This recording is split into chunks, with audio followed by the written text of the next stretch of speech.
오늘 우리에게 주신 하나님 말씀 함께 보겠습니다. 사무엘하 12장 1절에서 12절 말씀입니다.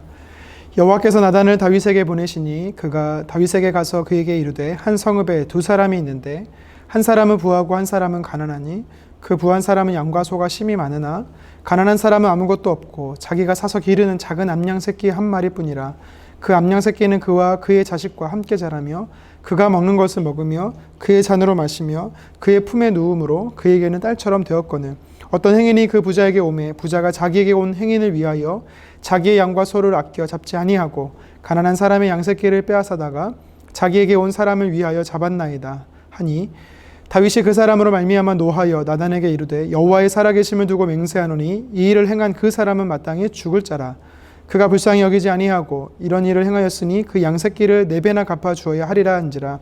나단이 다윗에게 이르되 당신이 그 사람이라. 이스라엘 하나님 여호와께서 이와 같이 이르시기를 내가 너를 이스라엘의 왕으로 기름 붓기 위하여 너를 사울의 손에서 구원하고 내 주인의 집을 내게 주고 내 주인의 아들들을 내 품에 두고 이스라엘과 유다 족속을 내게 맡겼느니라.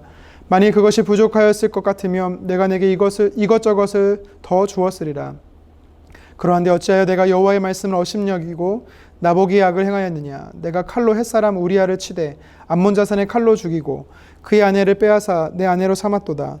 이제 내가 나를 업신여기고 햇사람 우리아의 아내를 빼앗아 내 아내로 삼았은즉 칼이 내 집에서 영원토록 떠나지 아니하리라 하셨고 여호와께서 또한 이와 같이 이르시기를 보라 내가 너와 내 집을 재앙해 내 집에 재앙을 일으키고 내가 내 눈앞에서 내 아내를 빼앗아 내 이웃들에게 주리니 그 사람들이 내 아내들과 더불어 백주에 동침하리라. 너는 은밀히 행하였으나 나는 온 이스라엘의 앞에서 백주의 이 일을 행하리라 하셨나이다 하니. 아멘. 본문을 가지고 그래서 은혜로 삽니다. 그래서 은혜로 삽니다라는 제목으로 말씀 전가하겠습니다. 제가 어릴 적 TV에서 형사 25시라는 프로그램을 봤습니다. 강력계 형사들이 범죄인과 조직을 파헤치고 검거하는 드라마였습니다. 가끔 이 클라이막스에 신에 이런 멘트가 나옵니다. 범인은 바로 너야! 벼락 같은 호통에 이 자기의 죄가 발각되어서 범인들은요, 두 가지 반응을 나타냅니다. 찔림이 너무 커서 그 자리에 주저앉아 자포자기하는 사람이 있고요. 또 한 분은요, 나는 절대 그렇지 않았다. 끝까지 발악하는 경우가 있었습니다. 그러나 햇빛에 눈 녹듯 증거와 증인 앞에 그 자기의 혈기마저 사라지는 모습을 보게 됩니다. 오늘 본문의 말씀에 보면 죄인을 향해서 범인 바로 당신이야 라고 외치는 포박 현장이 등장합니다. 본문 7절 상반절입니다. 나단이 다윗에게 이르되 당신이 그 사람이라. 선지자 나단이 다윗을 향해서 외친 한마디였지만 이것은요 하나님께서 다윗을 향한 경노의 외침이셨던 것이죠. 하나님의 명령을 따라 나단 선지자는 다윗에게 갑니다. 그래서 본문 1절에서 6절까지 한 스토리를 이야기하죠. 양과 소가 심히 많은 자가 부한 자가 암양 새끼 한 마리를 가지고 있는 그것마저 빼앗는 이야기죠. 이 이야기를 듣고 다윗은요 경노합니다. 5절에 아주 격하게 반응하죠. 다윗이 그 사람으로 말미암아 노하여 이 일을 행한 그 사람 마땅히 죽을 자라. 아멘. 어찌 사람이 그럴 수 있느냐, 정의롭지 못하다 대한 분노를 표출하는 것이죠. 하지만 일말의 양심은 다윗에게 있었던 것 같습니다. 하지만 다윗은요 아직도 자신의 죄에 대해서 뉘우치지 못하고 있는 것을 이 무지한 가운데 빠져 있는 것을 보게 되죠. 그래서 하나님께서는요 구체적으로 다윗의 제목을 낱낱이 드러내 보이고 계십니다. 10절이죠. 우리아를 죽였다라는 것입니다. 그리고 그 우리아의 아내를 빼앗아 아내로 삼았다라는 것이죠. 백성들 중에는 아무도 다윗이 밧세바를 우리아에게서 빼앗았다라고 생각하지 않았을 것입니다. 왜냐하면 과거에도 다윗은요 사무엘상 25장에 보면 이전에도 다윗이 사울 왕을 피해 도망 다닐 때 나발의 죽자 아비가일을 그의 아내를 자신의 이 아내로 맞이하는 것을 본 적이 있기 때문이죠. 백성들은 이번에도 동일하게 우리아가 죽자 이 밧세바를 그의 아내로 맞이한 것으로 그들은 알았을 것입니다. 다윗의 범죄 사실은요 최측근이었던 요압 장군이나 아니면 궁전 옥상을 거닐 때 밧세바를 데려왔던 다윗의 이 전령들, 어쩌면 최측근의 비서진들이 다윗의 이 범죄 사실을 아주 국소소로만 알았을 것입니다. 그들도 일체 이것을 발설했다가는 자신의 목숨이 위태롭기 때문에 가문이 몰살당하실 것이기 때문에 그들은요 무덤까지 이 사실을 가지고 가야 했을 것입니다. 하지만 아무도 모를 것이라고 말했던 이 사실을 하나님은 나단 선지자를 통해서 들춰내는 것입니다. 낱낱이 밝혀 보이는 것이죠. 다윗은 당황함을 넘어 이제 자신의 죄를 자백하게 됩니다. 13절이죠. 다윗이 나단에게 이르되 내가 여호와께 죄를 범하였노라 하매. 아멘. 영원히 감춰질 것 같았던 이 다윗의 범죄함 하나님께서 온 세상에 드러내셨지요. 그러므로 저와 여러분도 이 사실을 알게 되는 것입니다. 자, 그렇다면 오늘 본문 말씀이 우리에게 도전하는 영적 메시지가 무엇인지 살펴보도록 하겠습니다. 첫 번째는 욕망의 끝은 파멸이다라는 것이죠. 욕망의 끝은 파멸이다. 다윗은 육체의 소욕, 욕망을 따라 선택을 했습니다. 어떤 결과가 일어납니까? 한 가정을 깼습니다. 한 사람을 죽음에 몰았습니다. 그런데 그 한 사람을 죽이기 위해서 오늘 이전 성경은 뭐라고 말하고 있습니까? 더 많은 사람이 죽었다라는 겁니다. 성경에 이름은 등장하진 않지만 자신의 아들이었고 사랑하는 남편이었습니다. 그런데 그들이 죽음으로 많은 가정들이 깨어지는 것입니다. 뿐만 아닙니다. 다윗의 이 죄로 인하여서 오늘 본문 10절 12절에 어떤 이 다윗의 저주가 임합니까? 그 집에 칼이 끊이지 않는다라고 이야기하고 있습니다. 다윗의 자녀들 사이에서 형제들 간에 살인이 일어납니다. 간음이 일어납니다. 심지어 그 아들 압살롬은 아버지를 반역해서 쿠데타를 일으키게 됩니다. 그로 인해서 다윗과 이스라엘 백성들은요 피난을 떠나야 되는 것입니다. 예루살렘 성에 남아있던 다윗의 후궁들 아내들은요 백주의 겁탈을 당하게 됩니다. 얼마나 끔찍한 파괴입니까? 다윗이 육체 욕망을 따라 선택한 이것이 사람들의 가정, 자신의 가문, 온 이스라엘 민족에게 있어서 파멸이었던 것이고 파괴였던 것입니다. 이것은 비약이 아닙니다. 하나님께서 말씀하시는 죄의 열매다라고 이야기하는 것이지요. 성경은 우리에게 무엇을 말씀하십니까? 욕망을 따라 사는 삶의 결과는 파멸이라는 것이지요. 죄의 프레임과 이 죄의 원리는 똑같습니다. 원죄도 마찬가지입니다. 원죄로 인해서 모든 인류는 죽음에 이르게 되는 것입니다. 파멸에 이르게 된 것이죠. 그래서 원죄가 되었던 우리의 자범죄가 되었던 분명한 것은 욕망을 따라 선택하는 사람의 결과는요 파멸이라는 것입니다. 그렇기 때문에 우리는 파멸을 향하는 길을 멈춰서서 생명을 향해 가는 길을 선택해야 되는 것이죠. 여러분들은 무엇을 향해 가고 있습니까? 파멸의 길입니까? 생명의 길입니까? 우리 모두는 육체의 소욕에 욕망을 따라 살아가는 것이 아니라 성령의 소욕을 따라서 날마다 생명길로 나아가기를 주님의 이름으로 축원합니다. 계속해서 오늘 본문 말씀 우리에게 도전하는 것이 있습니다. 그것은 바로 하나님을 존귀히 여기라라는 것이지요. 본문 9절 상반절입니다. 어찌하여 내가 여호와의 말씀을 업심여기고 나보기에 악을 행하였느냐. 아멘. 하나님께서는요 다윗이 이런 죄를 지은 이유에 대해서 얘기합니다. 너가 왜 그런 죄를 지었는가? 그것은 하나님을 업신여겼기 때문이다라는 거죠. 업신여겼다라는 것은 무시했다라는 것입니다. 하나님의 말씀을 지키지 않았다라는 것이죠. 신약 성경에 보면 예수님께서 한 비유를 말씀하십니다. 한 아버지가 두 아들에게 포도원에 가서 일하라고 말합니다. 첫째 아들은 아버지의 말씀에 불순종합니다. 싫다라고 반역합니다. 하지만 후회하고 다시 가서 일을 합니다. 하지만 둘째는 처음부터 아버지의 말씀을 지키겠다라고 말하지만 결국에는 마지막까지 가지 않습니다. 예수님께서 말씀하시죠. 이 둘 중에 누가 아버지의 뜻에 순종한 자이냐. 반대로 이야기할 수 있습니다. 누가 아버지를 인정하지 않은 아들이냐. 누가 인정하지 않은 아들입니까? 무시하고 업신여긴 아들입니까? 둘째인 것이지요. 저희 집의 딸들이 가끔 다투는 것을 볼 수가 있습니다. 저는 아이들이 싸우면서 크는 거라 생각합니다. 그래서 다투면서 서로의 의견을 나누기도 하고 조율하기도 하고 상대방을 배려하는 법을 배워간다라고도 생각을 합니다. 그런데 하루는요 도가 지나친 적이 있었습니다. 저와 제 아내가 있는데도 불구하고 계속해서 다투고 서로 때리고 싸우는 것입니다. 멈춰라, 그만해라 몇 번을 이야기하지만 저의 말을 듣지 않는 것이죠. 그때 제가 이런 생각이 듭니다. 아버지의 말, 부모의 말을 무시하는 자녀들. 제 기분이 상하는 것이지요. 여러분, 작은 일에도 아버지 된 제 기분이 이렇게 상하는데 우리 하나님 아버지는 어떻겠습니까? 다윗이 과연 하나님의 뜻을 몰랐을까요? 그는요 하나님 마음에 합한 자였습니다. 하나님 앞에 머무는 자였습니다. 기도하는 자였습니다. 하나님의 약속을 받아서 번영을 약속받은 자였습니다. 그런데 그는요 하나님 말씀에 불순종하는 것입니다. 하나님께서는 그래서 이렇게 말하죠. 너는 나를 업신여겼다. 불순종은 사람의 입장에서 불순종이지만 하나님의 입장에서는 하나님을 업신여기는 것입니다. 다윗이 범죄한 이유에 대해 하나님은요, 하나님의 말씀에서 멀어졌다라고 이야기하는 것이죠. 그렇습니다. 하나님 말씀에서 멀어지면 반대로 죄에 가까워지는 겁니다. 여러분 기억하십시오. 우리가 하나님의 말씀에 불순종하고 멀어지면 죄에 더 가까워지는 것입니다. 그래서 하나님의 말씀과 죄는 반비례하는 것이죠. 우리가 성경을 많이 아는 것도 참 중요하지만 하나님의 말씀을 아는 것에서 그치는 게 아니라 그 말씀대로 살아내는 것이 우리 삶 안에 더 중요하다는 거 여러분 기억하셨으면 좋겠습니다. 우리가 말씀대로 살아가는 것, 그것이 하나님을 하나님되게 존귀하게 여기는 것입니다. 하나님은 오늘도 우리가 하나님을 존귀하게 여기느냐 여기지 않느냐 아십니다. 무엇을 통해 알 수 있습니까? 우리가 하나님 말씀에 순종하느냐 순종하지 않느냐 그것으로 알 수 있는 것입니다. 그런데 중요한 것은요, 우리가 하나님을 존귀하게 여기는 것은 과거의 한순간으로 끝나서는 안 된다라는 것이죠.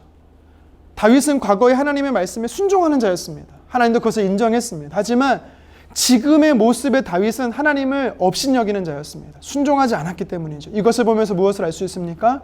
하나님을 존귀하게 여기는 것은 한순간으로 끝나는 것이 아니라는 겁니다. 계속해서 우리의 삶 안에 하나님을 존귀하게 여기는 것이 끊임없이 나타나야 된다라는 것을 성경이 우리에게 도전하는 것이죠. 저 여러분들 존재 자체가 하나님께 영광을 올려드리기 위해 창조된 자들입니다. 기억하시기를 바랍니다. 항상 하나님을 높이기 위해 선택하고 기뻐하기로 결정해야 되는 것입니다. 하나님의 말씀에 가까이 하십시오. 그 하나님 말씀을 아는 것과 그 말씀대로 살아가는 것에 힘쓰기를 간절히 소망합니다. 마지막으로 본문이 우리에게 도전하는 것이 있습니다. 그것이 무엇이냐면 그래도 하나님은 용서하신다입니다. 그래도 하나님은 용서하십니다.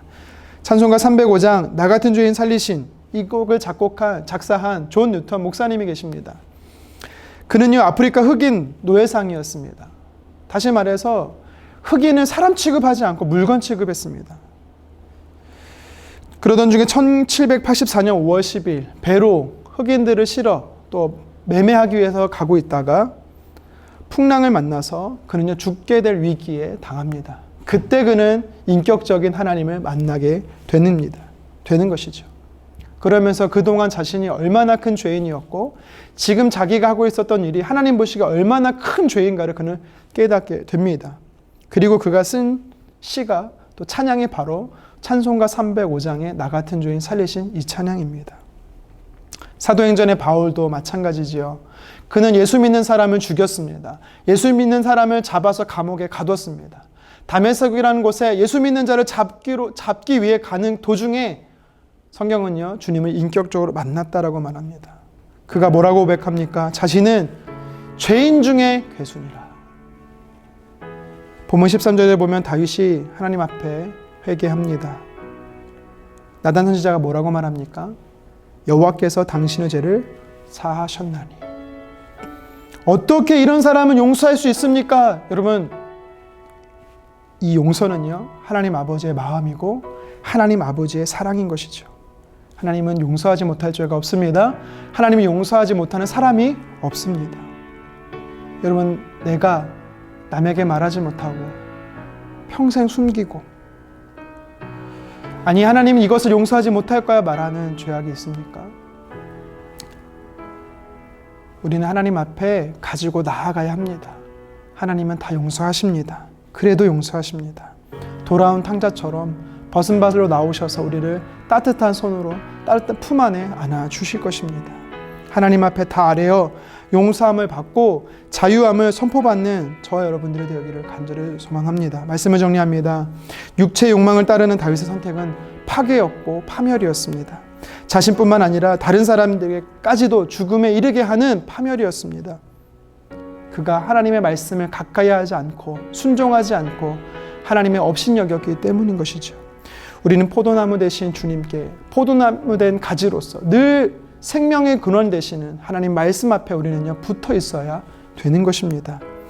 그리고 우리는요 하나님의 은혜를 날마다 간구해야 합니다. 용서하시는 하나님의 은혜, 용납하시는 하나님의 은혜, 오늘도 긍휼하심에 풍성하신 주님의 은혜가 필요합니다라고 고백을 하며 날마다 우리는 주님의 은혜 보좌 앞에 나아가야 되는 것입니다.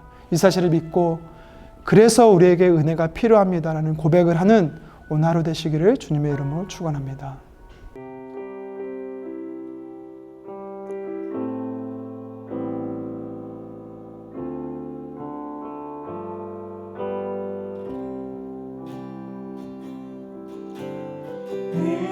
은혜로만 들어가네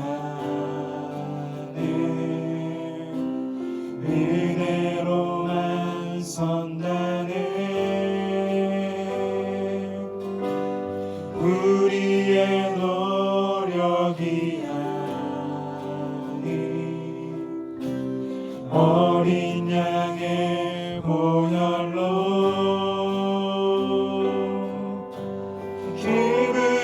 인재 가운데 오라 하시네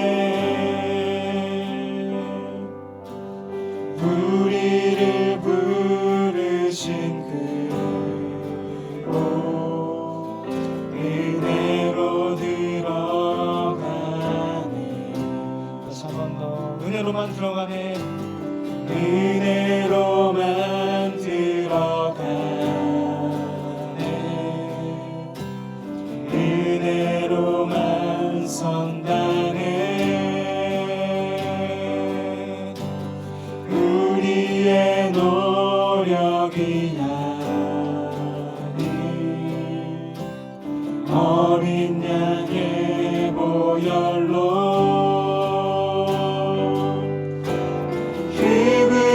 인재 가운데 오라 하시네 우리를 부르신 그로 은혜로 들어가네 주님의 은혜 주님의 은혜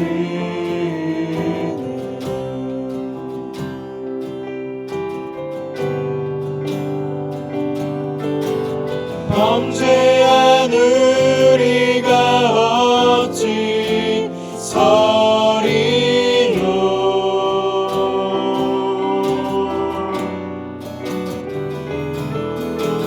어린 양의 보혈이 깨끗게 하시네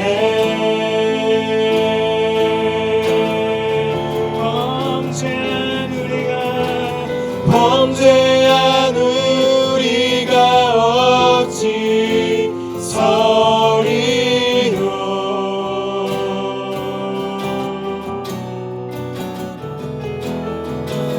어린 양의 보혈이 깨끗게 하시네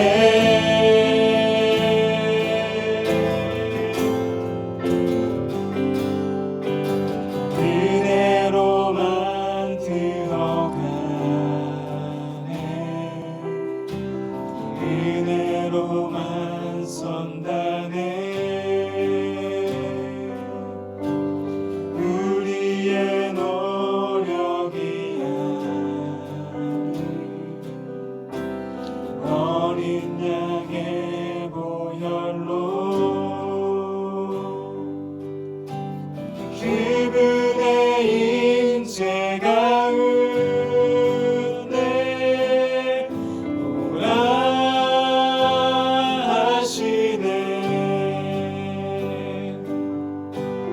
우리를 부르신 그로 은혜로 들어가네 주님의 그 은혜 주님의 그 은혜 주님의 그 은혜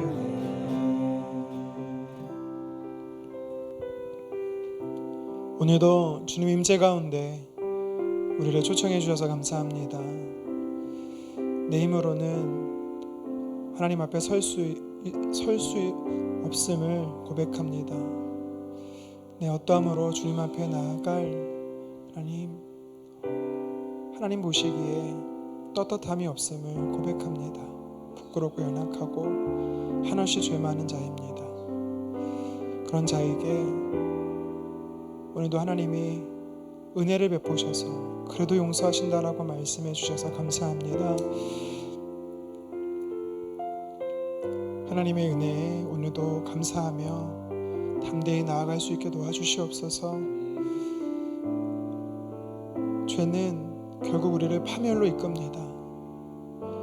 하나님 그 기회를 끊고 돌이켜서 하나님 은혜로 나아가게 도와주시옵소서. 하나님 도우시사 정말 하나님의 사랑과 은혜가 날마다 우리에게 넘쳐나게 도와주시고, 하나님이 없어서 하나님을 모르고 죽어가는 그들에게도 하나님의 사랑을 나누고 흘려보낼 수 있는 저희들 되게 도와주시옵소서. 예수님의 이름으로 기도드리옵나이다. 아멘.